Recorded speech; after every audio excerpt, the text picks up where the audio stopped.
All right, guys. So a few weeks back, I had an opportunity come my way in the form of a watch trade.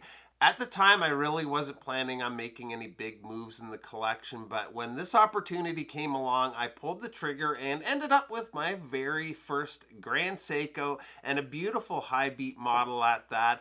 I've been sort of tossing around the last year or two whether to go high beat or spring drive. I really like the fact that the high beat movements are a more traditional movement, but I also appreciate the technology behind the spring drive movements, not to mention that beautiful sweep of the second hand that the spring drive gives you.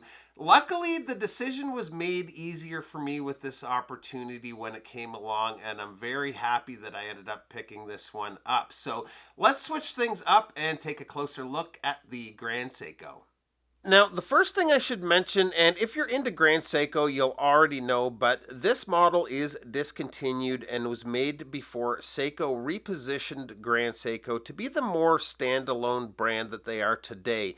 This shift took place not all that long ago in 2017, but the key identifier is going to be the Seiko and Grand Seiko badging on the older models and only Grand Seiko on the newer.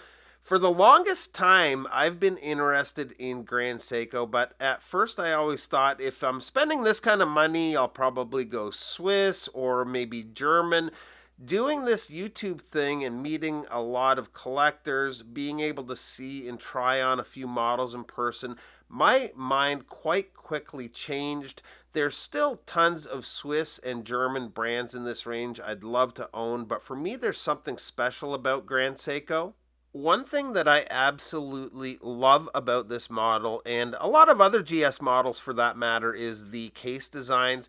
Nobody does a case quite like this. It's got those lines that are just gorgeous to look at.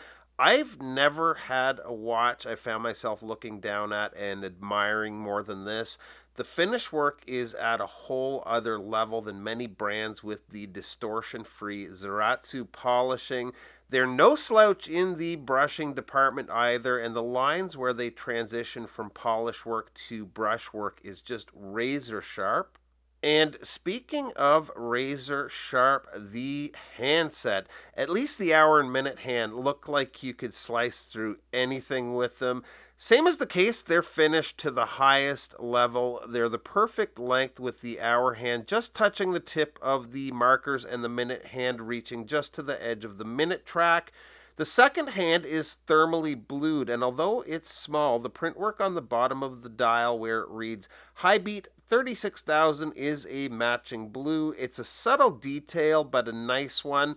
I have the watch on this Barton at the moment, but I've been wearing it on a blue Botero leather strap my friend Bill from Sector 18 Leatherworks made for me. I find that really brings out the blues. The dial has a beautiful silvery shimmer with a touch of that sunburst effect. Up top, the Seiko and below the Grand Seiko logo are applied in stainless steel. The applied hour markers aren't over the top, but they have quite the sparkle with the faceted edges and polished surfaces. And same goes for the date surround. The case for me is the perfect size where it sort of works in dressier and more casual situations. Case width is 40 millimeters. I've seen it measured a bit over 40, but I'm getting pretty well spot on 40 millimeters. Lug to lug is 47.4. The lug opening is 20 millimeters, and the thickness is 13.2 millimeters. The crystal is sapphire, and the water resist is 100 meters. The movement is their in-house caliber 9S85. Firstly, with the movement, it's a looker. It's a beautiful movement. The finish work is top notch. It's a 37 jewel movement beating at 36,000 vibrations per hour. It doesn't have quite the sweep of the spring drive, but it's still a very smooth sweep. The power reserve is 55 hours, and no matter how I wear it or what position I set it in, it's gaining only between 3 and 4 seconds per day.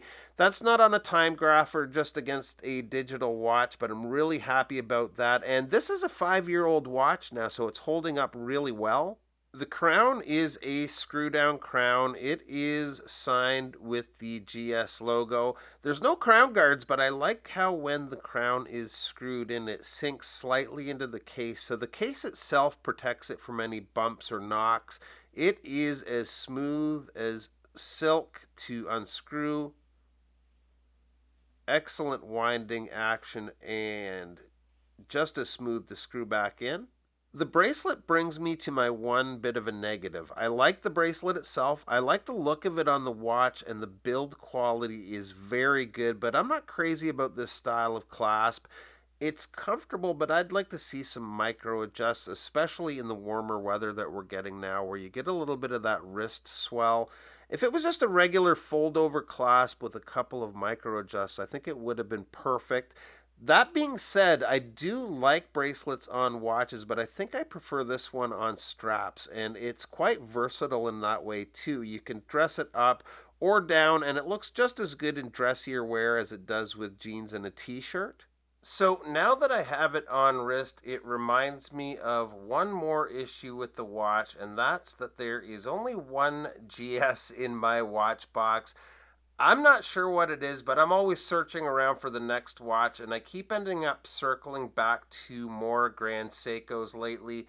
At some point, I'm thinking Spring Drive and probably a GMT, but back to this watch, though, I am over the moon happy with it. I love how it wears. I'm totally loving the overall design. It's an awesome, awesome watch. So that's it, guys. I appreciate you stopping by and taking the time today. Be safe out there, and we'll see you real soon. Bye-bye.